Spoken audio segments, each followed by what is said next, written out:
Alright, good morning. So, it's me again. Hase lang, YouTube, nawala yung access ko sa main channel ko, Riding Shotgun, just last night. So, I was trying to do everything to recover, no? But, yun nga, nawala siya. I couldn't access my account, the channel. So, I think I have to do another channel para ma-continue natin yung mga uploads natin, no? Sayang, stress na stress talaga ako kagabi because I was really trying to recover that account dahil maganda na yung momentum eh. Na-build na natin yung community, yung subscribers natin, tapos may mga discussions na, regular discussions sa mga posts natin. So anyway, we have to move on. Ay, hindi ko alam ba't nawala yung access ko doon. I really tried everything, no. So maybe we start again from scratch. So I'm hoping that this channel, the Riding Shotgun 2, makuha ko ulit yung mga subscribers natin para makasunod kayo sa mga uploads natin ulit, no? If you're new to this channel is all about cars, my experience sa cars, sa mga personal cars ko. I do build some cars, repair some cars, and ang mga laruan ko mostly is ito, yan. Mga 80s na Benz. We have this W124 and the 190E na naka-blanket. Then meron tayong E150, Ford Everest, and so on and so forth, no? So anyway, it is what it is. Willing naman ako bumangon ulit. So buhayin na lang natin ulit yung channel na itong bago. I will be uploading here regularly from now on. So, yun lang. Nanghihinayang lang ako, no? Sana talaga mabalik natin yung mga subscribers natin dahil okay na yung community talaga eh. And then, this happened. So, anyway, today, it's a Saturday.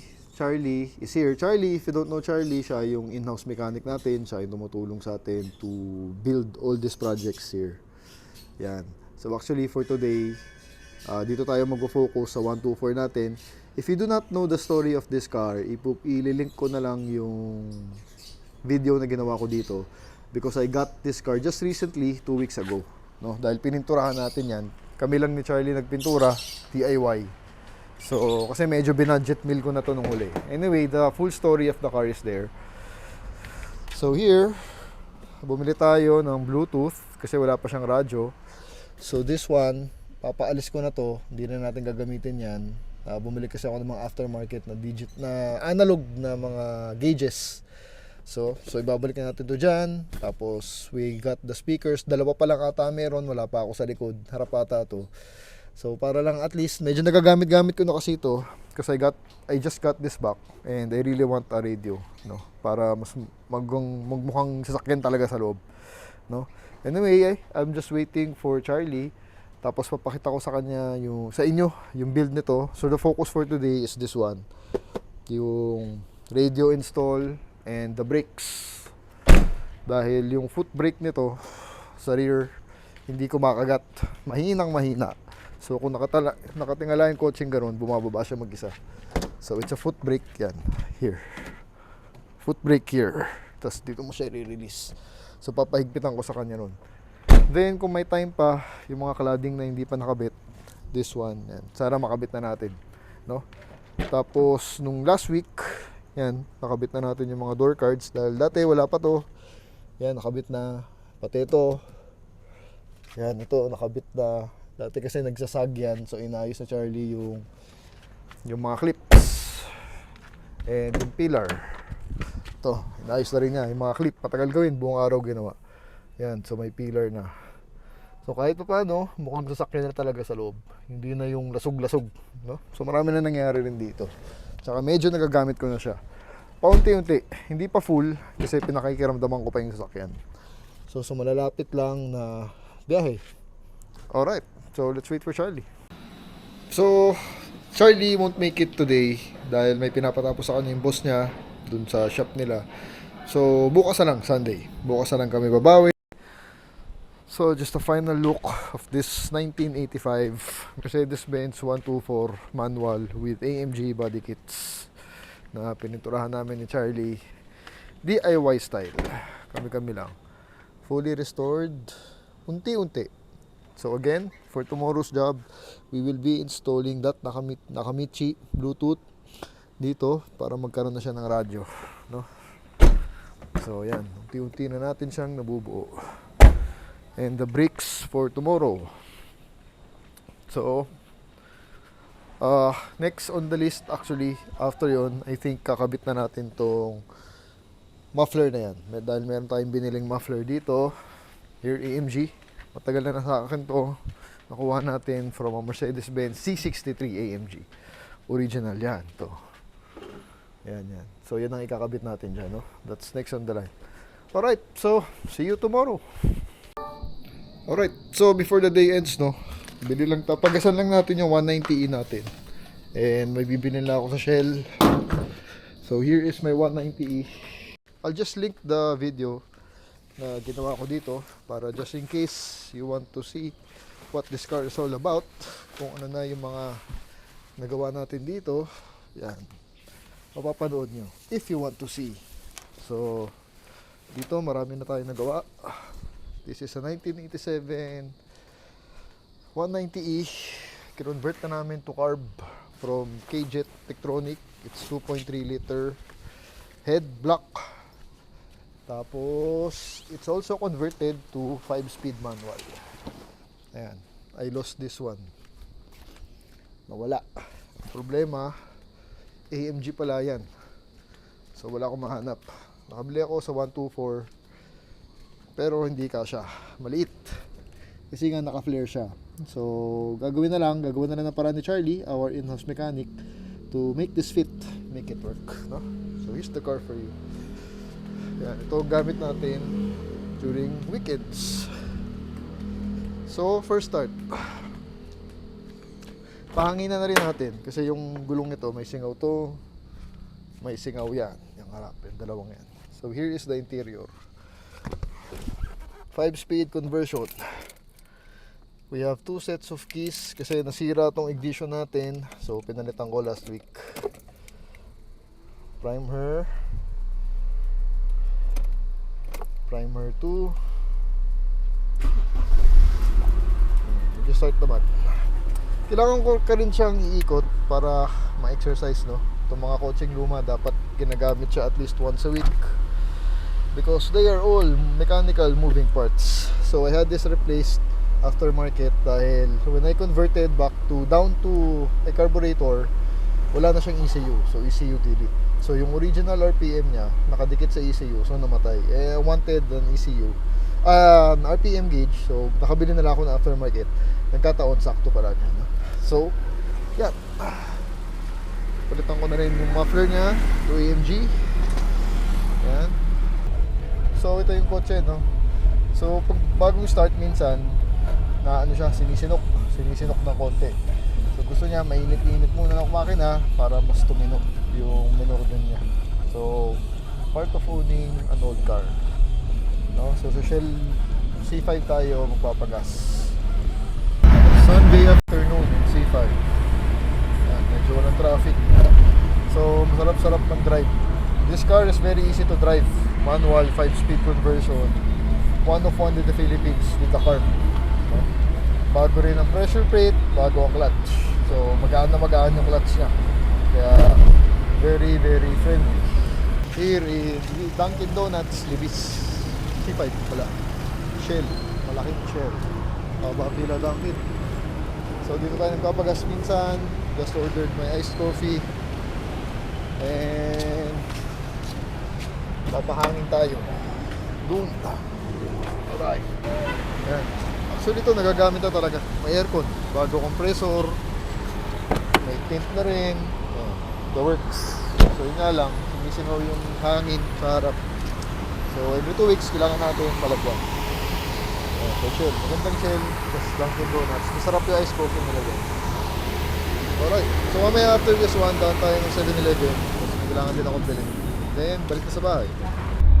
Right, so bought my goodies from 7-Eleven. Yan, 7-Eleven dyan. Tabi ng Tindisitas. May ice coffee. So we are headed back to the house. So yun, paminsan-minsan talagang bumibili-bili lang ako ng mga kuno-ano sa mga convenience store para just a reason for me to use the car, no? This car or the other car. Kasi nga at least once a week, kailangan ginagamit natin siya para hindi masira. Alright? So, see you tomorrow. Bukas, Sunday, babalik si Charlie para dun ko kayo sa inyo pakita yung installation ng radio natin and yung adjustment ng rear brakes. Alright?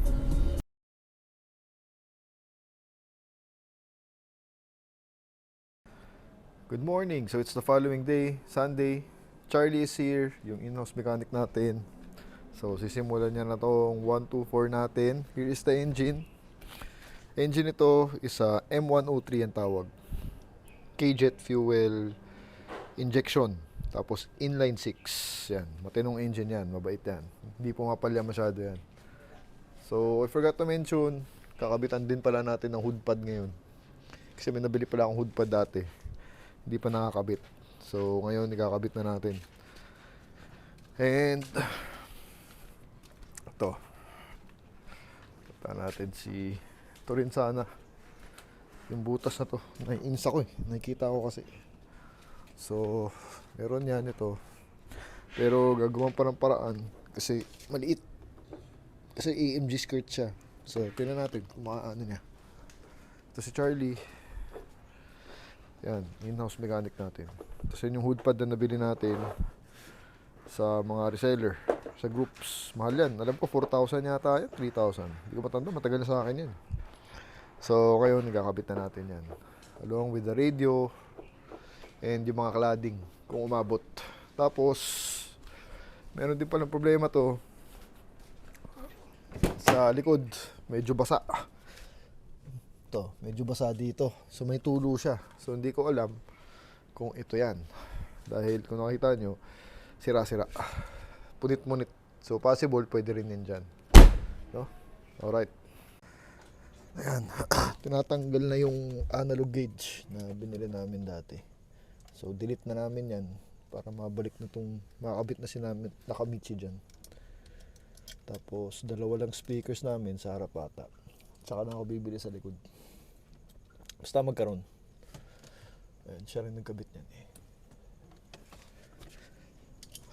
Update. So, 11 o'clock. Ang radyo. Hindi ko lang nakita ito eh. Gaan lang pala. China lang. China lang siya eh. Pero, ayan. Nabaklas na niya. Mga wiring. So, papasok na. Diyan. Bagay naman, itim. Kasya. Nilagay ko na ito, na-power ko na yun. May power na kayo na. Siyempre, sakto lang, di ba? Mahirap magkabit. Yung line ng speaker, kailangan... Wala bang nakabang? Yung dati, nahanap ko nga, di ba, ginulo-gulo na yung tulo ko. So, gagawan pa niya ng linya, speaker. Dun sa harap. Yan. Yung harap na speaker. So, yan ang itsura. Ayos. Yung view. Mag-iiba-iba kulay ng power. Yan. Yung wiring. Pero, ganda ng itsura. Ito yung wire na luma. Ang problema, hindi matrace ni Charlie kung saan yung wire ng speaker. Dahil yung dating gumawa, o yung nagpaklas, pinagpuputol yung wire. Ayan, kung makikita nyo. Ayan. So gagawin niya, lalagyan na lang niya ng sariling wire papunta dito para magkaroon ng line. So nag-recycle muna ng mga wire. Ayan, dami kaming spare wires eh. Para sa speaker. Ayan, naghahanap. So ngayon, it's already 1:30. Nasa hood si Charlie. Nira-rugby. Nira-rugby talaga yan. Ayan. Ayan, nira-rugby pala.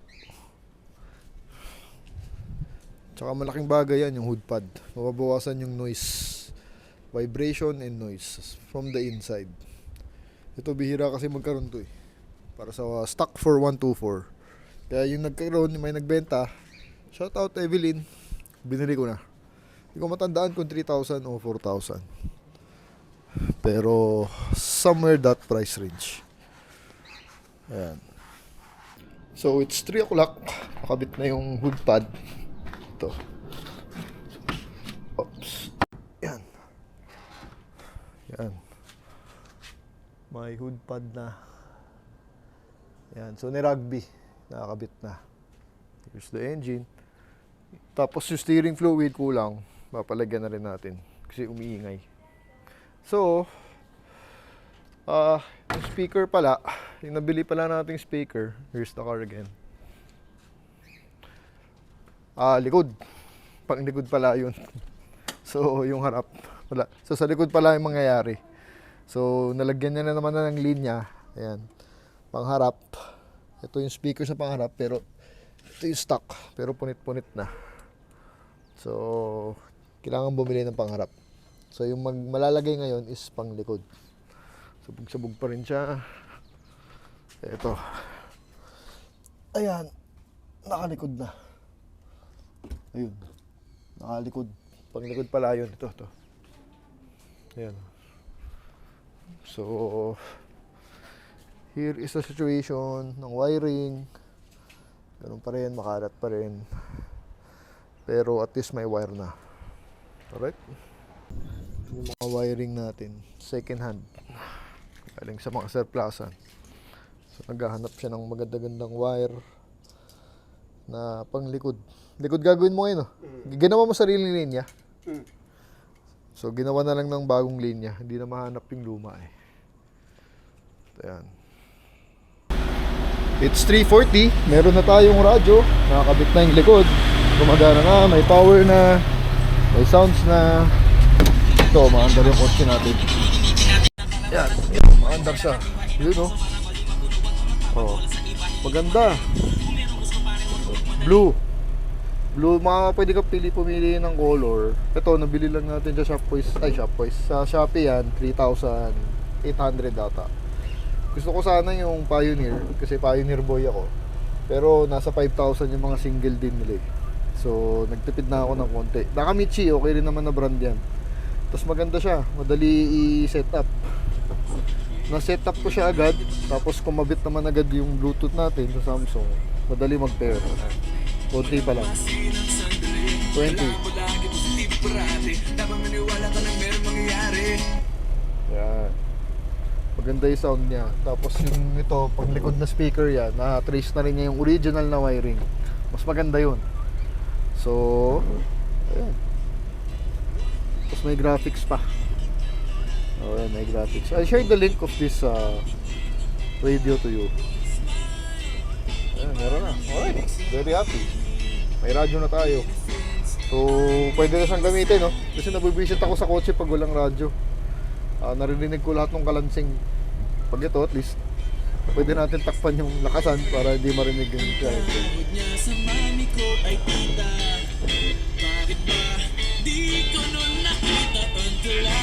Ayos. So, yung marami, ginawa na sariling linya. Di mo nahanap yung harap eh, no? Walang line. Walang line. Yung likod, na-trace naman niya, buti na lang. So, ililipat lang to mamaya sa likod. So, yung sounds natin ngayon, doon mapupunta sa likod. Lakas, tapos may pangalan to. Wallflowers.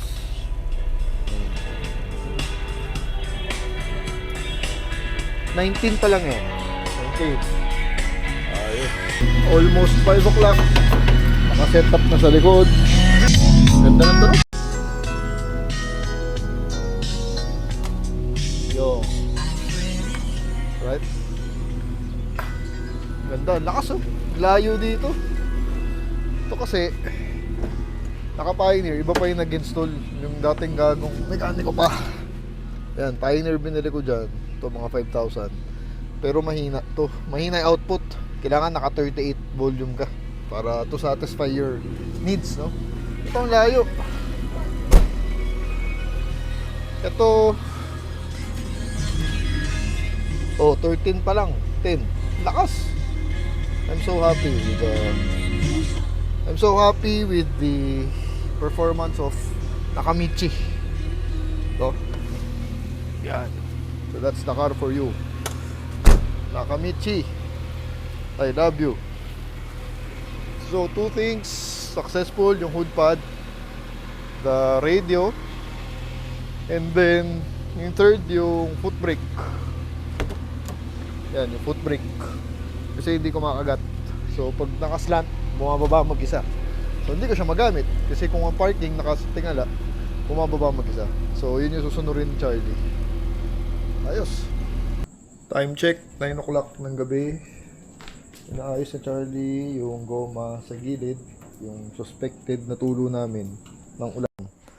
Tapos, umulan ng napakalakas daw. Umalis ako eh. Kakabalik ko lang. Kakatapos lang ng ulan. So, nahinto siya sa trabaho. So, nagawa ngayon yung radyo. Tapos yung hood pad. So, yun pa lang. Buong araw na kami na inabot. Yung brake sa likod, hindi pa nagawa. Next time na lang. Hindi naman din ako nagmamadali. Hindi ko rin masyadong magagamit to next week. Dahil ako aalis next week. So, happy with the job sa radyo. Bukas i-test drive natin para makita natin, no? Ikot lang natin bukas. Alright, see you tomorrow.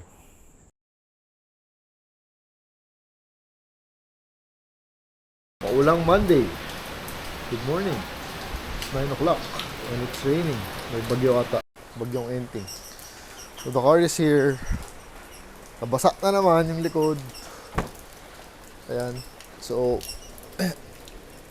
basa. So, pumapasok pa rin yung tubig. Baka dito eh. Titignan mo, hindi lapat.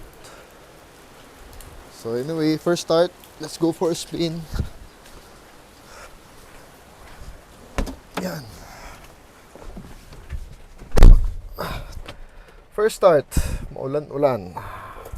May nakaharang lang. Pero, teka. The kill switch. On. Prime. Spa.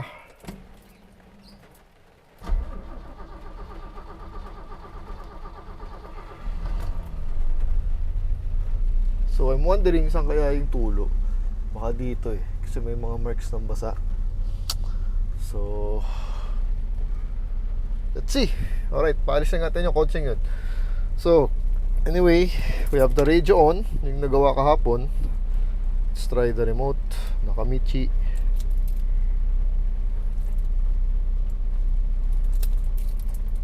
Ayaw na remote. Kaya manual. Ayan. So nawala na naman yung mga sinave ko kasi naka-kill switch siya. So you need to set it again. But anyway, we have the radio already. Alright. Tapos di ko alam kung naayos na yung brake kagabi. Kasi kahapon kagabi pala 9 o'clock ang gabi, try daw niya silipin.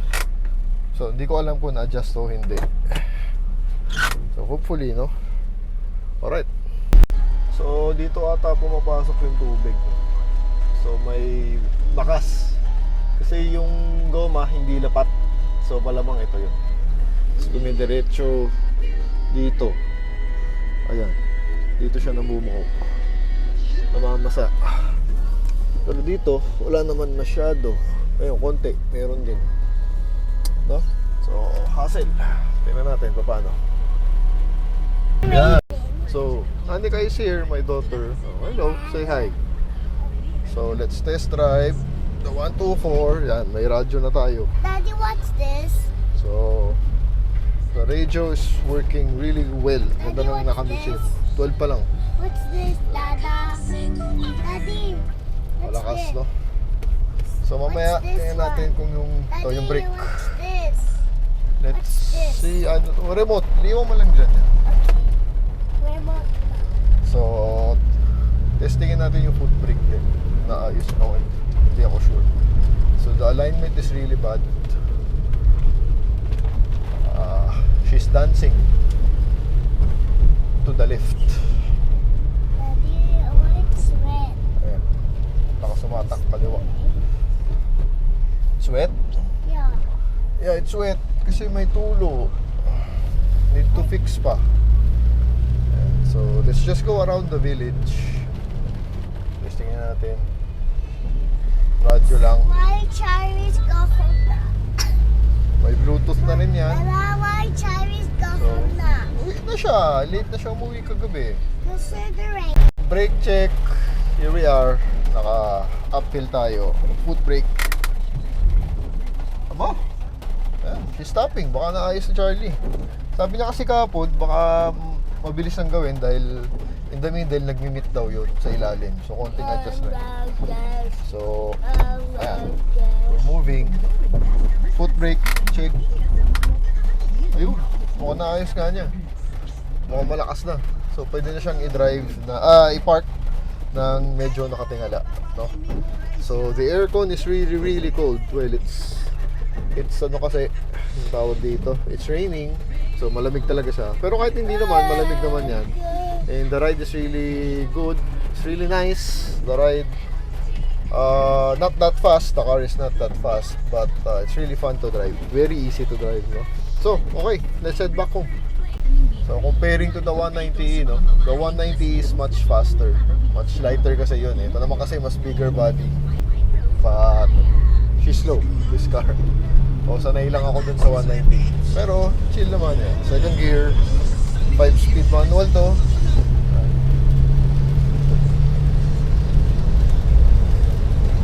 The ride is quite floaty. Fourth gear.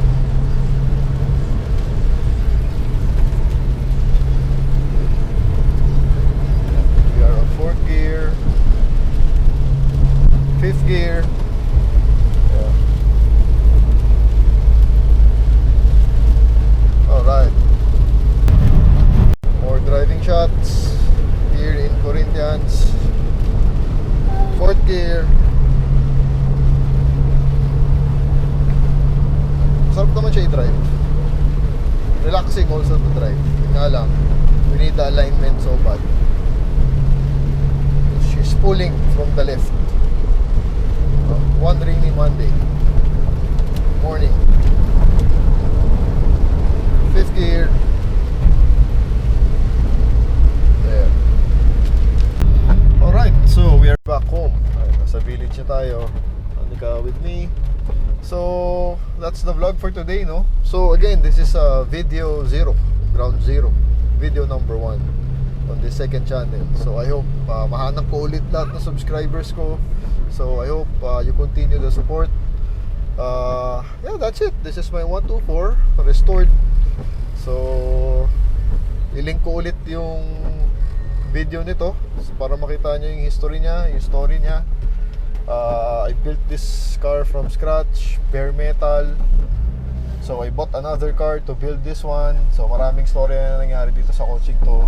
It's been 2 years bago ko siya nabuo. And finally here, we are driving her, no? And I'm happy dahil usable na siya. So may radyo na. Ito. Yan, may radyo na and all. So you can use it already. Alright, so thank you until on the next episode. Two different levels I cannot relate.